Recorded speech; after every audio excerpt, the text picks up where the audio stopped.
Mes amis, la parole d'aujourd'hui commence par « Si tu le veux, tu peux observer les commandements. Il dépend de ton choix de rester fidèle. » Alors, c'est une parole qui nous révèle notre capacité d'affirmation et, je dirais, de notre possibilité d'adhérer à la fidélité.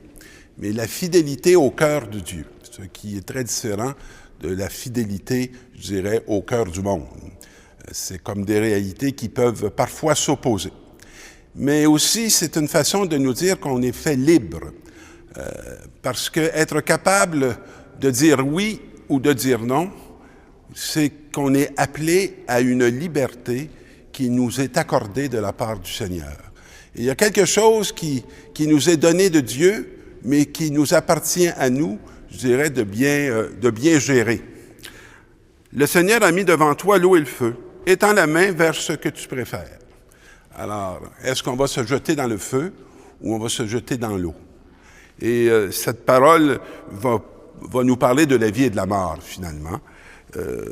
Elles sont proposées aux hommes, et l'une ou l'autre est donnée selon leur choix. Alors, ce que tu vas recevoir, c'est ce que tu vas choisir.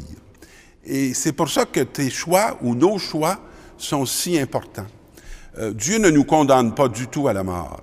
Il nous propose une sagesse pour que même lorsqu'on décide de passer la mort, il va nous donner un esprit qui va nous faire nous remettre debout dans la vie. Parce qu'il ne veut pas notre destruction. Mais c'est très bien qu'il y a dans la dimension de l'être, de l'humanité, une erreur, un ténèbre qui peut facilement nous égarer.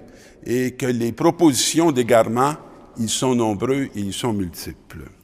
Et notre ami Paul, dans la lettre aux Corinthiens, va lui nous parler d'une sagesse, de la sagesse que nous proclamons devant ceux qui sont adultes dans la foi. Vous savez, la foi, c'est pas une donnée statique, c'est une donnée dynamique. Et c'est comme un vêtement. Les vestons que ma mère m'achetait pour aller à l'école élémentaire quand j'étais petit, il n'y en a plus un qui me fait. Alors, j'ai été obligé de m'acheter des vestons qui se sont adaptés à ma stature.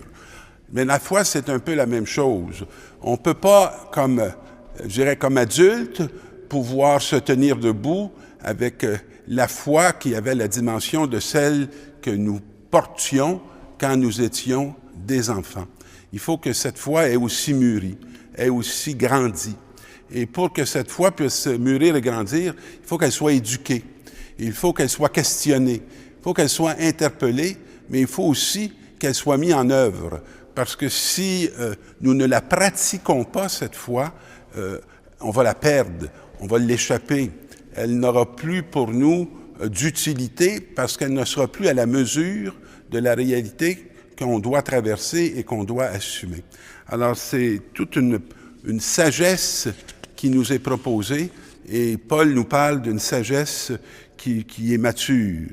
Celle qui domine le monde, ce monde qui souvent nous conduit, il va nous dire, à la perdition. Est-ce que la vision de Paul du monde est une vision négative? Je dirais qu'elle est une vision éclairée. Il y a une double dimension.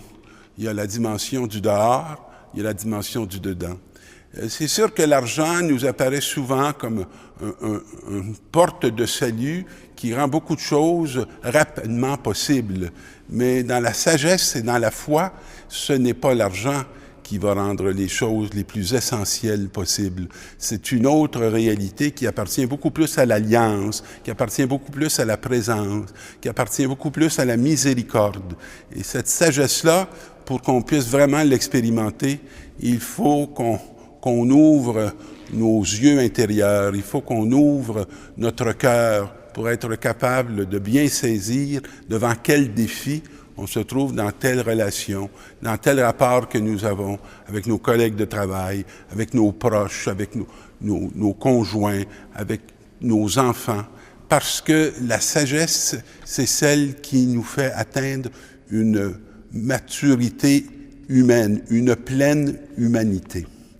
Et dans l'Évangile, on se retrouve avec le sermon sur la montagne, qui va nous dire ceci.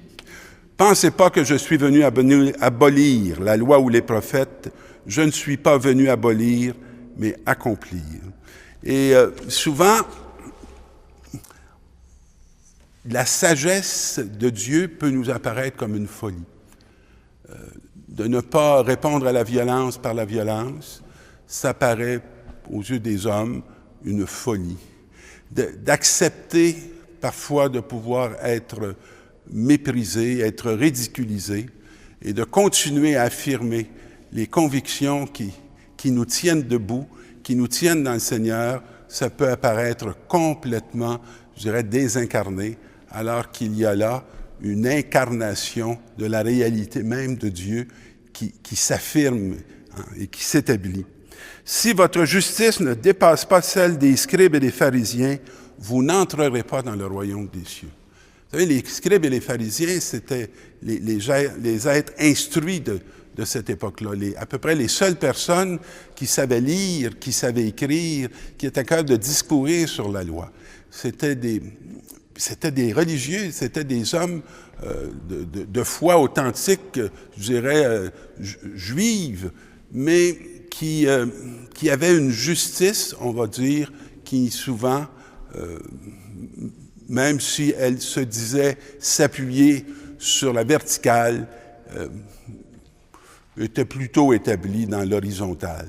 Alors, c'est comme si cette parole-là nous dit, il faut que votre justice aille plus loin. Et ce n'est pas une justice qui vient abolir, mais qui vient accomplir le projet et l'œuvre miséricordieuse de Dieu. Et c'est ce à quoi nous sommes invités si on veut entrer dans le royaume de Dieu.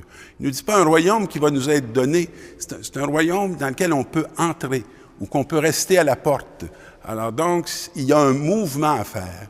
Et ce royaume, il est offert à tous. Et c'est à nous de le choisir comme nous disait la première lecture, de pouvoir faire ce choix, mettre la main dans l'eau ou dans le feu. Tu ne commettras pas de meurtre. Et si quelqu'un commet un meurtre, il en répondra au tribunal. Eh bien, moi, je vous dis, tout homme qui se met en colère contre son frère en répondra au tribunal. Et tous les exemples que l'Évangile va se mettre à nous donner vont nous faire passer de la réalité du dehors à la réalité du dedans. Si tu ne commettras pas d'adultère, mais tout homme qui regarde avec les yeux malsains une femme a déjà commis l'adultère. Est-ce que cette parole veut nous culpabiliser ou elle veut nous réveiller? Coupe ta main. Vaut mieux perdre une partie de ton corps que de perdre ton corps tout entier. Elle ne nous invite pas à nous mutiler. Elle nous invite vraiment à avoir l'authenticité et la reconnaissance de ce qui, à l'intérieur de nous, nous anime. Parce que c'est du dedans de nous que vient la destruction et ce n'est pas du dehors. Et le Seigneur nous invite à nous tourner avec lui vers le dedans pour convertir d'abord le cœur, pour qu'on puisse être vraiment des témoins de cette sagesse qui n'a rien d'une sagesse qui veut contrôler par l'extérieur, mais qui veut vraiment livrer une présence, celle qui nous constitue comme croyants, l'amour du Père, du Fils et de l'Esprit qui nous habite. Je vous souhaite de vivre avec joie cette expérience auquel il nous convie. Bonne semaine, mes amis.